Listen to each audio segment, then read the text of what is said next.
आज हम बात करेंगे बीरपुर विधानसभा की। नमस्कार, मैं अजीत भारती। भरोसा एक्सप्रेस के तमाम दर्शकों, पूरे बिहार वासियों और पूरे देशवासियों को नवरात्रि की हार्दिक शुभकामनाएं। सवाल है बीरपुर विधानसभा के विकास का। आखिर बीरपुर विधानसभा का विकास क्यों नहीं? आज भी बीरपुर विधानसभा में हजारों परिवार विस्थापित। बीरपुर विधानसभा के हजारों परिवार बाढ़ और कटाव का दंश झेल रहे हैं। गरीब परिवारों के पास घर नहीं है, जमीन नहीं है। आज भी बीरपुर विधानसभा के कई इलाकों में सड़कें नहीं है, नाले की व्यवस्था नहीं है। आज भी बीरपुर विधानसभा के कई गांवों में अस्पतालों की समुचित व्यवस्था नहीं है।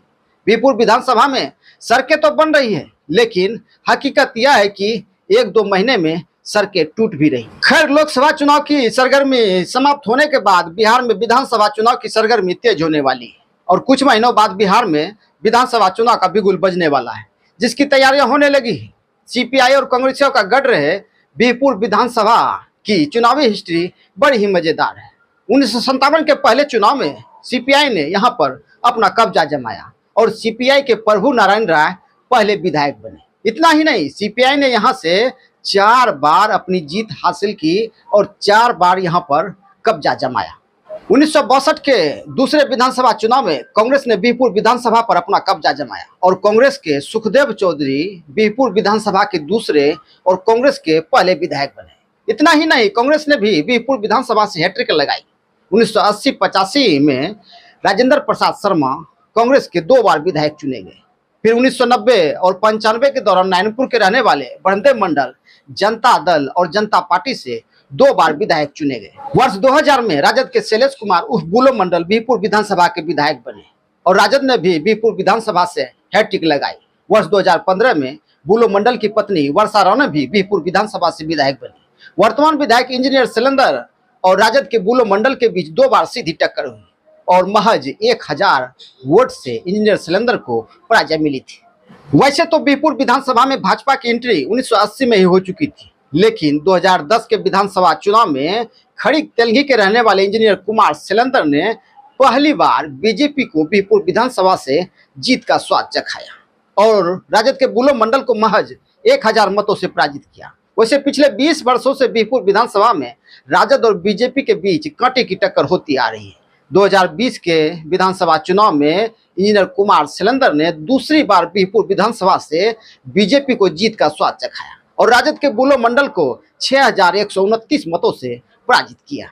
बीरपुर विधानसभा में करीब 2.5 लाख से अधिक मतदाता हैं और बीरपुर विधानसभा गंगोता और भूमिहार बाहुल क्षेत्र माना जाता है, जिसमें यादव और मुस्लिम वोटर्स भी अहम भूमिका निभाते हैं। नागर, वैश्य, ब्राह्मण और SC/ST की भी अच्छी खासी संख्या है। पिछले विधानसभा चुनाव में बीरपुर में कुल 8 प्रत्याशी चुनावी मैदान में थे, जिनमें कुमार शैलेंद्र ने जीत हासिल करने में सफलता पाई थी और दूसरी बार बीरपुर विधानसभा से बीजेपी के विधायक बने। लेकिन इस बार बीरपुर विधानसभा का चुनाव बड़ा ही मजेदार होने वाला है। गंगोता समाज के बड़े बड़े नेता जदयू में चले गए हैं और जदयू का गठबंधन बीजेपी के साथ है। बुलो मंडल राजद छोड़कर जदयू में चले गए, अजय मंडल जदयू में है और गोपालपुर विधानसभा के बरबोले विधायक गोपाल मंडल भी जदयू में है। बीरपुर विधानसभा में सड़कों का जाल बिछाने वाले और विकास पुरुष कहलाने वाले इंजीनियर कुमार शैलेंद्र भी इन दिनों अपनी बची खुची योजनाएं धाए जनता के बीच बांट रहे हैं और जनता के बीच जा रहे हैं, उनसे मिल रहे हैं। तो वहीं राजद के भी कई नेता बीरपुर विधानसभा से चुनाव लड़ने की तैयारी कर रहे हैं। एक और खड़ीक तुलसीपुर के रहने वाले अवनीश कुमार भी ताल ठोक रहे हैं, जनता के बीच जा रहे हैं। तो वहीं दूसरी ओर रिटायर्ड फौजी संतोष कुमार तिवारी भी चुनावी मैदान में उतरने की तैयारी कर रहे हैं। राजद के बड़े बड़े नेताओं से मिल रहे हैं, जनता के बीच जा रहे हैं। राजद के प्रदेश नेतृत्व ने उन्हें सेना प्रकोष्ठ का प्रदेश महासचिव भी बना दिया।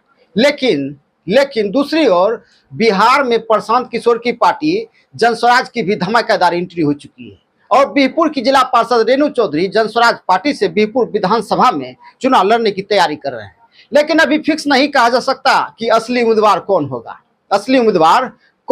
कयास तो यहाँ तक लगाए जा रहे हैं कि राजद फिर से बुलो मंडल की पत्नी वर्षा रानी को बीरपुर विधानसभा से चुनाव लड़ा सकती है। खैर, जो भी हो, ये तो वक्त ही बताएगा। लेकिन चुनावी गणित और समीकरण कहता है कि फिर से बीरपुर विधानसभा में कमल खिलेगा और इंजीनियर कुमार शैलेंद्र फिर से विधायक बनेंगे। लेकिन सवाल उठता है कि बीरपुर विधानसभा का विकास क्यों नहीं? सीपीआई की हैट्रिक, कांग्रेस की हैट्रिक, राजद की हैट्रिक और अब डबल इंजन की सरकार के नेता 2 बार से बीरपुर विधानसभा के विधायक हैं, लेकिन फिर भी बीरपुर विधानसभा का विकास क्यों नहीं?